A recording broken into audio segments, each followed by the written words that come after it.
Apakah benar ada Syiah di dalam Palestina? Apakah benar ada warga Palestina yang berpemahaman Syiah?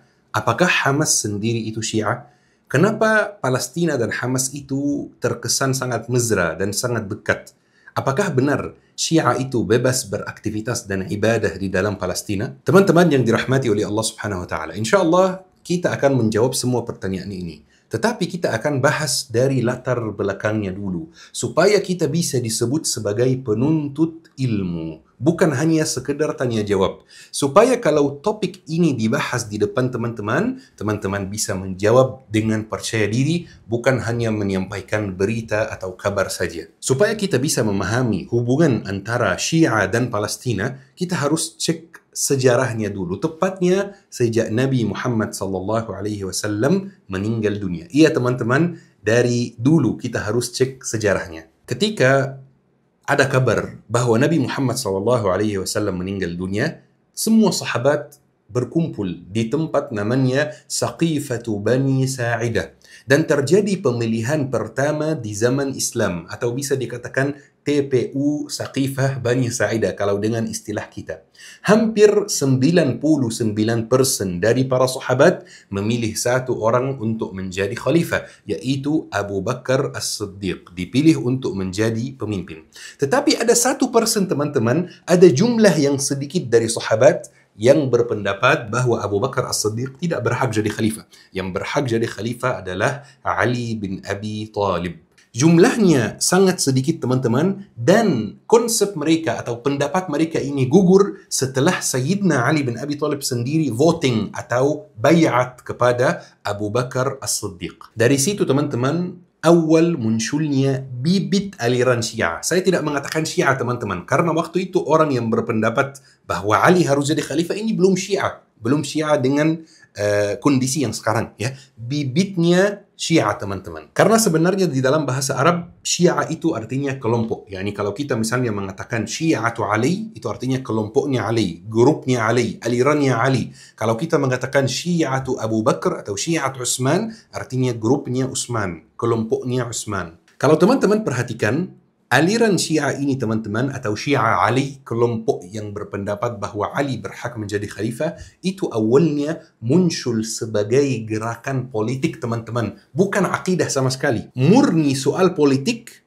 mereka berpendapat bahwa pemimpinnya harusnya bukan Abu Bakar. Tidak ada akidahnya sama sekali. Sampai detik ini, akidahnya persis seperti Ahlul Sunnah wal Jamaah, seperti sahabat-sahabat yang lain. Tetapi teman-teman, setelah Sayyidina Ali dibunuh oleh Abu Lu'lu' al-Majusi, la'natullah, muncul sebuah klaim yang merubah aliran Syiat Ali tersebut. Klaim tersebut bahwa sebenarnya Ali bukan hanya berhak jadi khalifah dari segi politik, tetapi Ali dan keturunannya berhak menjadi khalifah dari segi akidah. Mereka, Ali dan keturunannya, ditunjuk oleh Rasulullah dan langsung ditunjuk oleh Allah Subhanahu wa taala. Baru di sini teman-teman muncul segi akidahnya. Awalnya murni politik, sekarang sudah politik dan akidah teman-teman. Beberapa dari jamaah pernah bertanya kepada saya, "Syekh, di mana tempat belajar bahasa Arab yang baik? Kami mau memahami Al-Quran, kami mau memahami isi hadis Rasulullah SAW. Selalu ana merekomendasikan Syabab Belajar Akademi. Kenapa? Karena dua. Yang pertama, kelasnya untuk pemula. Yang kedua, tersedia kelas malam setelah selesai kerja, tersedia kelas subuh sebelum berangkat kerja. Kalau sekedar politik teman-teman, ini tidak ada masalahnya sama sekali. Ya, beda pendapat politik. Nggak ada masalahnya, nggak ada salahnya sama sekali. Tetapi ketika akidahnya muncul, ada segi politik, segi akidah. Ketika akidahnya muncul, maka mulai terbentuk konsep namanya imamah teman-teman. Imamah itu yang Ana sebutkan tadi, bahwa ada beberapa orang yang ditunjuk langsung oleh Rasulullah dan Allah Subhanahu wa taala untuk menjadi pengganti Nabi Muhammad, untuk menjadi imamnya umat ini, yaitu Ali bin Abi Thalib dan keturunannya Husain dan Hasan dan lain-lain. Masalahnya teman-teman, ketika segi akidahnya mulai muncul, maka menurut mereka barang siapa yang menolak perintah Allah tersebut, menurut mereka, maka dia menentang hukum Allah. Barang siapa yang menolak kepemimpinan Ali dan keturunannya, maka dia menentang hukum Allah. Dan menurut mereka juga, kepemimpinannya diambil secara paksa. Bahkan konsep imamah itu teman-teman menjadi salah satu rukun agama dalam pemahaman Syiah. Sementara kita Ahlul Sunnah wal Jamaah, imamah bukan rukun agama. Karena di kita Ahlul Sunnah wal Jamaah, imamah itu balik ke syura. Umat Islam sendiri yang pilih siapa yang cocok buat umat Islam. Siapa pemimpin yang pas, yang dipilih oleh ulama, dipilih oleh masyarakat muslim. Lama-lama teman-teman, pelan-pelan pemikiran Syiah itu mulai terbentuk dengan jelas, mulai dari politik di zaman Abu Bakar As-Siddiq, kemudian akidahnya menyusul di zaman Al-Imam Ja'far As-Sadiq, dan mulai terbentuk istilah-istilah yang sering kita dengar dalam pemahaman Syiah hari ini, yaitu ar-raj'ah, taqiyah dan lain-lain. Sebelumnya tidak ada. Mulai terbentuk lengkap di zaman Al-Imam Ja'far As-Sadiq. Tapi sepanjang sejarah teman-teman, Syiah itu sendiri terpecah belah jadi banyak kelompok. Banyak orang yang merasa bahwa Syiah itu satu kelompok saja, satu aliran saja, Syiah saja. Enggak. Syiah itu banyak sekali teman-teman. Syiah sendiri terpecah belah jadi puluhan kelompok. Tetapi yang terkenal hanya beberapa. Syiah di Yaman beda dengan Syiah di Iran, beda dengan Syiah di Indonesia, beda dengan Syiah di London, beda dengan Syiah di India. Beberapa dari mereka ada yang ekstrim sekali. Ada yang mengkafirkan sahabat, ada yang menuduh istri Rasulullah sebagai pezina, ada yang mengkafirkan Ahlul Sunnah wal Jamaah, sementara di antara mereka juga ada yang moderat, tidak mengkafirkan sahabat. Ketika nama sahabat diucapkan, ada yang mengatakan radhiyallahu anhu. Ketika nama istri Nabi Muhammad disebutkan, tidak dituduh macam-macam, tidak dicela, tidak dimaki dan lain-lain. Jadi ada yang kanan sekali, ada yang kiri sekali. Ana kasih teman-teman beberapa contoh saja supaya nanti teman-teman bisa memahami kondisi Syiah sekarang di Timur Tengah itu seperti apa. Saya kasih beberapa contoh dari aliran Syiah yang terkenal. Kita mulai dengan yang jumlahnya sedikit, yaitu Syiah Zaidiyah, aliran Syiah Zaidiyah. Dan ini minoritas di dunia teman-teman. Ini bukan Syiah yang ada di Iran. Ini bukan Syiah yang ada di Irak. Ini bukan Syiah yang ada di Indonesia. Syiah Zaidiyah ini ada di Yaman teman-teman, atau yang sekarang terkenal dengan kelompok Houthi. Dan mereka sangat dekat pemahamannya dengan Ahlul Sunnah wal Jamaah. Mereka itu lebih ke arah politik dibanding arah akidah. Jadi mereka berpendapat bahwa seharusnya Ali yang menjadi khalifah. Tapi kalau ada orang lain yang baik juga yang menjadi khalifah, tidak ada masalahnya, aman saja. Dan mereka juga tidak meyakini bahwa imamah itu salah satu rukun agama. Bahkan bagian fiqihnya mirip dengan mazhab Hanafi teman-teman. Fiqihnya, salatnya, wudu'nya, nikahnya, cerainya mirip dengan mazhab Hanafi. Makanya kalau teman-teman ke Yaman, salat di Masjid Houthi, salat di Masjid Syiah Zaidiyah, tidak ada banyak perbedaan teman-teman. Aliran kedua Syiah teman-teman terkenal dengan Syiah Ismailiyah. Dan ini kadang-kadang disebut dengan Syiah Rafidah.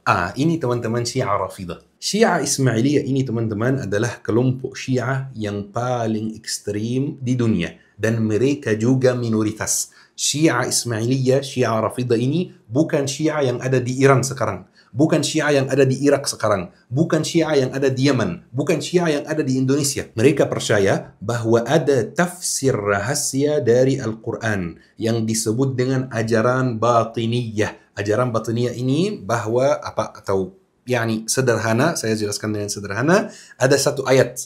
Ayat ini punya dua tafsir. Tafsir zahir yang orang-orang biasa ketahui seperti ana dan antum, dan tafsir batin hanya mereka yang ketahui. Tapi itu tidak benar teman-teman. Ayat Al-Quran punya satu atau berbagai macam tafsir, tapi semuanya zahir. Tidak ada tafsir batin. Dengan klaim tersebut teman-teman, dengan ajaran batiniyah ini, mereka menghalalkan beberapa hal yang diharamkan oleh Allah, dan mereka mengharamkan beberapa hal yang dihalalkan oleh Allah dengan dalih bahwa ayat yang mengharamkannya sebenarnya artinya berbeda, atau ayat yang menghalalkannya sebenarnya artinya berbeda. Sekali lagi teman-teman, mereka itu bukan Syiah yang ada di Iran, bukan Syiah yang ada di Irak, bukan Syiah yang ada di Indonesia. Mereka adalah minoritas, dan mereka pun terpecah belah jadi Syiah Nizariyah dan Syiah Musta'liyah. Mereka ada di India, ada di Inggris, dan ada di beberapa bagian di Yaman juga. Aliran Syiah terakhir yang kita bahas hari ini sebelum kita lanjut ke soal Palestina adalah Syiah Ithna Ashriyah atau Syiah Imamiyah atau Syiah Ja'fariyah. Ini teman-teman Syiah yang terkenal. Ini Syiah yang mayoritas. Ini Syiah yang ada di Iran. Ini Syiah yang ada di Irak. Ini Syiah yang ada di Indonesia, teman-teman. Kalau teman-teman ketemu orang Syiah secara random di jalan atau di luar negeri, kemungkinan besar dia itu Syiah Imamiyah atau Syiah Ithna Ashriyah. Dan aliran ini, teman-teman, di tengah-tengah. Tidak sedekat Syiah Zaidiyah dengan Ahlul Sunnah wal Jamaah dan tidak se-ekstrim Syiah Ismailiyah. Mereka percaya bahwa ada 12 imam yang harus dipercaya oleh setiap orang. 12 imam ini yang berhak menjadi pemimpin umat Islam, dan mereka mulai nomor 1 adalah Ali bin Abi Thalib dan yang terakhir adalah Al-Mahdi. Jadi Al-Mahdi di mereka, di Syiah Ithna Ashriyah itu sudah ada, sudah lahir, tapi lagi bersembunyi, teman-teman. Makanya disebut Syiah Ithna Ashriyah, Syiah ke-12. Kenapa? Karena mereka percaya pada 12 imam. Di antara Syiah Imamiyah atau Syiah Ithna Ashriyah sendiri, ada yang ekstrim, teman-teman. Ada yang sangat agresif terhadap para sahabat, dan ada juga yang moderat, tidak agresif sama sekali terhadap para sahabat dan istri Nabi. Kebanyakan Syiah Ithna Ashriyah hari ini ada di Iran, ada di Irak, dan ada di Bahrain, teman-teman. Dan ini mereka yang membantu Palestina. Syiah Houthi juga, Syiah Zaidiyah nomor 1, mereka juga membantu Palestina, tetapi bantuan terbesar dari nomor 3 ini, Syiah Imamiyah. Tapi teman-teman, banyak yang mengira bahwa Iran adalah negara Syiah pertama yang muncul dan terbentuk di dalam sejarah Islam. Dan ini kurang tepat, teman-teman. Karena banyak sekali dinasti dan negara Syiah yang muncul sepanjang sejarah Islam. Bahkan di antara mereka ada yang bertahan ratusan tahun, teman-teman. Perlu kita pelajari supaya kita bisa memahami posisi Iran itu seperti apa. Ada, teman-teman, negara Syiah pertama yang terbentuk di sejarah Islam namanya dinasti Idrisiyah. Terbentuk tahun 173 Hijriyah. Dan pusatnya adalah Maroko. Negara kedua Syiah yang terbentuk adalah dinasti Qaramita. Terbentuk tahun 278 Hijriyah. Dan dinasti ini berpemahaman Syiah Ismailiyah. Nomor 2 yang sangat ekstrim itu, teman-teman. Bahkan Qaramita ini, teman-teman, pernah menyerangi para hujjaj di musim haji di Makkah. Dan pernah membantai para hujjaj dan pernah mencuri Hajar Aswad. Dan mereka, teman-teman, berpusat di Bahrain dan Hijaz. Teman-teman tahu Hijaz itu di mana kan? Arab Saudi. Baik, bismillah. Negara Syiah ketiga, teman-teman, dan yang paling terkenal di sejarah Islam adalah Syiah Fatimiyah yang berpemahaman Syiah Ismailiyah ekstrim juga. Nomor 2 yang kita sebutkan tadi. Mereka awalnya berdiri di Afrika Utara, kemudian mereka pindah ke Mesir. Dan mereka yang membangun kota Kairo yang masih bertahan sampai hari ini. Bahasa Arabnya Al-Qahirah. Dan mereka juga mengklaim dirinya keturunan Fatimah Az-Zahra. Makanya disebut Syiah atau dinasti Fatimiyah. Kemudian ada yang keempat, teman-teman, namanya dinasti Buwaihiyah. Terbentuk tahun atau berdiri tahun 320 Hijriyah. Dan mereka adalah negara Syiah pertama yang berpemahaman Syiah ke-12. Syiah Imamiyah.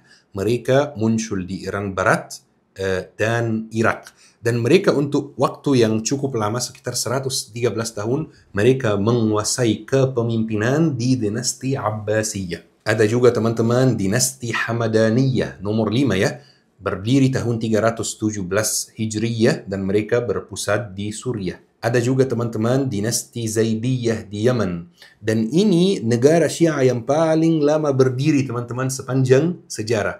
Mereka yang keluar dari rahimnya kelompok Houthi yang ada di Yaman sampai hari ini. Mereka baru runtuh tahun 1962 Masehi kemarin.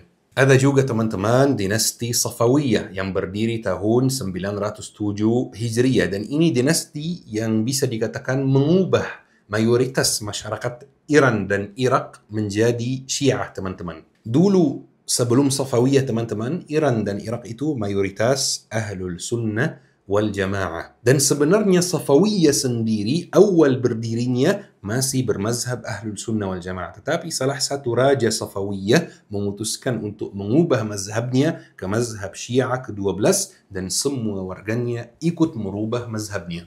Ada juga teman-teman dinasti Qajariyah. Mereka ini yang mewarisi dinasti Safawiyah setelah dinasti Safawiyah runtuh.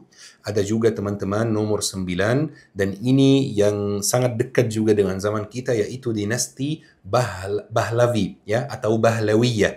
Dinasti ini teman-teman sebenarnya sekuler. Dinasti ini baru runtuh tahun 1979 baru kemarin. Runtuh ketika Khomeini datang.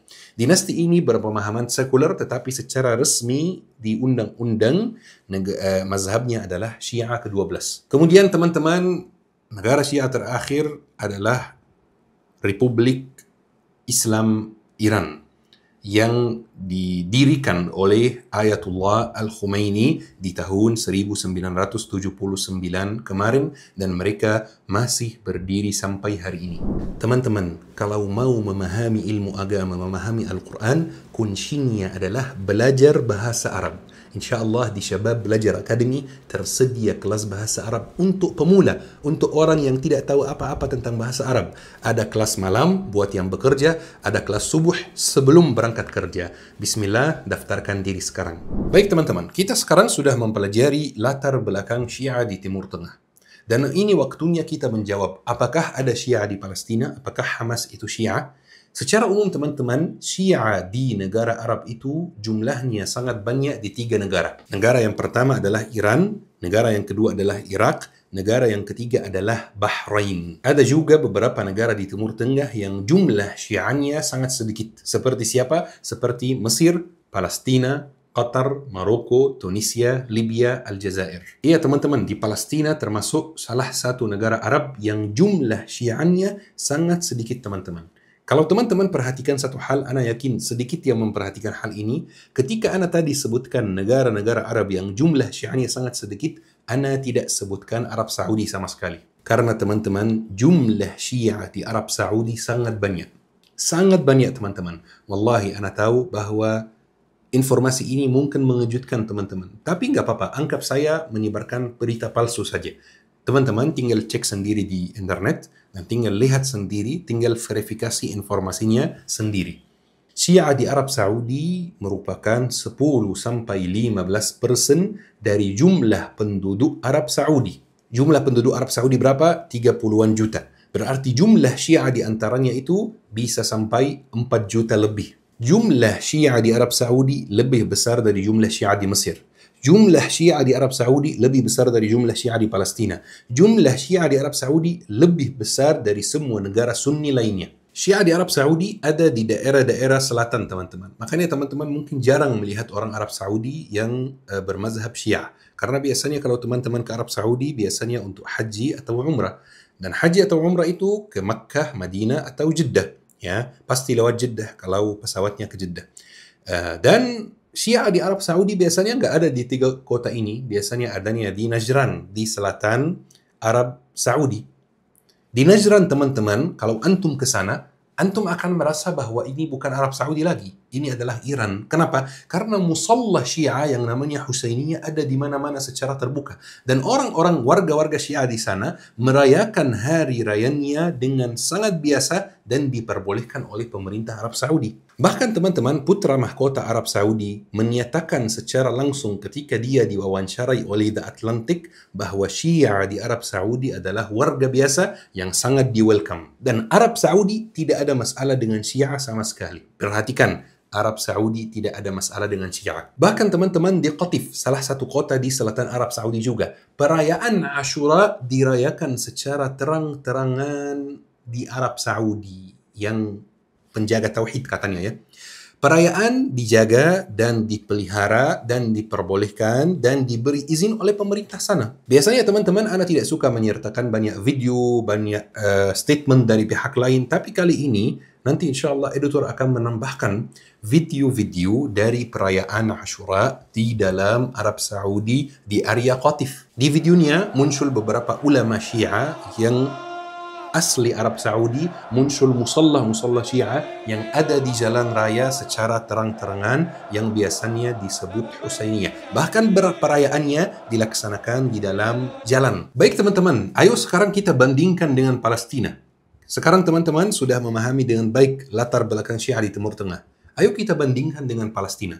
Di Palestina teman-teman tercatat di buku-buku sejarah bahwa khususnya di masa penjajahan Inggris teman-teman, tercatat di buku sejarah bahwa ada 7 desa Syiah di dalam Palestina. Bukan di Gaza, Palestina secara umum.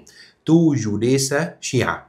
Antara ratusan desa Ahlul Sunnah wal Jamaah yang ada di dalam Palestina. Tetapi ketika Palestina dijajah tahun 1948, semua penduduk 7 desa ini pindah ke Lebanon. Jadi teman-teman, jumlah Syiah yang tersisa di dalam Palestina benar-benar sedikit sekali, bahkan bisa dikatakan puluhan. Komunitas yang sangat kecil dan tidak diperbolehkan sama sekali di sana untuk merayakan hari rayanya. Saya kasih contoh teman-teman, bisa teman-teman cross-check sendiri, tanpa percaya atau tanpa tidak percaya. Cross-check sendiri di internet. Tahun 2012, Hamas melarang dan tangkap beberapa orang Syiah di Gaza yang merayakan Ashura secara diam-diam di dalam rumahnya. Saya kasih contoh lagi teman-teman, tahun 2021, baru kemarin ada seorang panglima yang namanya Hisham Salim. Dia itu mantan anggota Jihad Islam di Gaza. Dia tiba-tiba merubah mazhabnya. Dia tiba-tiba menjadi Syiah. Kemudian dia menerima bantuan dan pendanaan dari Iran untuk mendirikan sebuah pasukan bersenjata yang di bawah slogan Syiah, yakni sebuah pasukan di dalam Palestina yang Syiah. Apa yang Hamas lakukan? Hamas langsung membubarkan kelompok ini, langsung membubarkan pasukan ini, dan langsung tangkap orangnya Hisham Salim itu. Jadi teman-teman, secara pasti jumlah Syiah di Palestina itu sangat sedikit, bahkan tidak bebas. Buktinya Hamas membubarkan perayaan Syiah di Gaza. Hamas membubarkan kelompok yang dibuat oleh Hisham Salim dan disupport oleh Iran supaya tidak ada pasukan khusus Syiah di dalam Gaza. Kalau Hamas Syiah, harusnya kelompok ini dipelihara atau setidaknya dibiarkan kerja diam-diam. Enggak, Hamas tidak melakukan itu teman-teman. Hamas langsung membubarkannya. Di dalam Palestina tidak ada perayaan Ashura seperti yang terjadi di Arab Saudi teman-teman. Di dalam Palestina tidak ada musallah Husainiyah Syiah seperti yang terjadi di Arab Saudi teman-teman. Di dalam Palestina tidak ada ulama-ulama Syiah asli Palestina sebagaimana di Arab Saudi ada ulama-ulama Syiah asli Arab Saudi. Kenapa ketika hubungan diplomasi Palestina dan Iran itu dibahas, semuanya kaget? Seolah-olah negara lain tidak punya hubungan diplomasi dengan Iran. Kenapa ketika ada pemimpin Hamas, pemimpin Palestina yang mengunjungi Iran, semuanya kaget? Seolah-olah pemimpin negara lain tidak mengunjungi Iran. Mohon maaf teman-teman, di dalam Iran ada perwakilan diplomasi untuk Arab Saudi, untuk Indonesia, untuk Mesir. Banyak pejabat Arab Saudi yang pergi ke Iran. Banyak pejabat Indonesia yang pergi ke Iran. Kunjungan diplomasi biasa. Ini normal teman-teman. Kalau memang ini salah, kenapa hanya Palestina yang disalahkan? Kenapa hanya beraninya sama yang terzolimi, yang lemah? Kenapa tidak berani sama sekali sama yang menzolimi? Kenapa yang terzolimi dikomentari, sementara yang menzolimi tidak dikomentari sama sekali?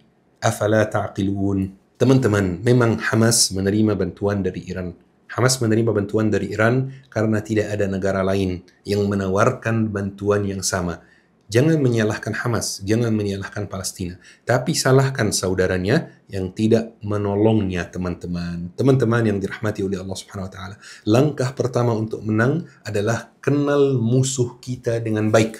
Adalah memahami siapa musuh kita. Jangan sampai teman-teman kita salah memahami siapa musuh kita sehingga kita berperang melawan musuh yang salah. Sehingga musuh yang sebenarnya menghancurkan kita secara diam-diam. Teman-teman yang dirahmati oleh Allah Subhanahu wa taala, kalau ada topik yang menurut teman-teman perlu dibahas, sampaikan kepada ana di komentar. InsyaAllah ana akan membahasnya. Ayo kita akhiri kajian hari ini dengan doa kafaratul majlis. Subhanakallahumma bihamdik, asyhadu an la ilaha illa anta, astaghfiruka wa atubu ilaik. Syukran. Assalamualaikum warahmatullahi wabarakatuh.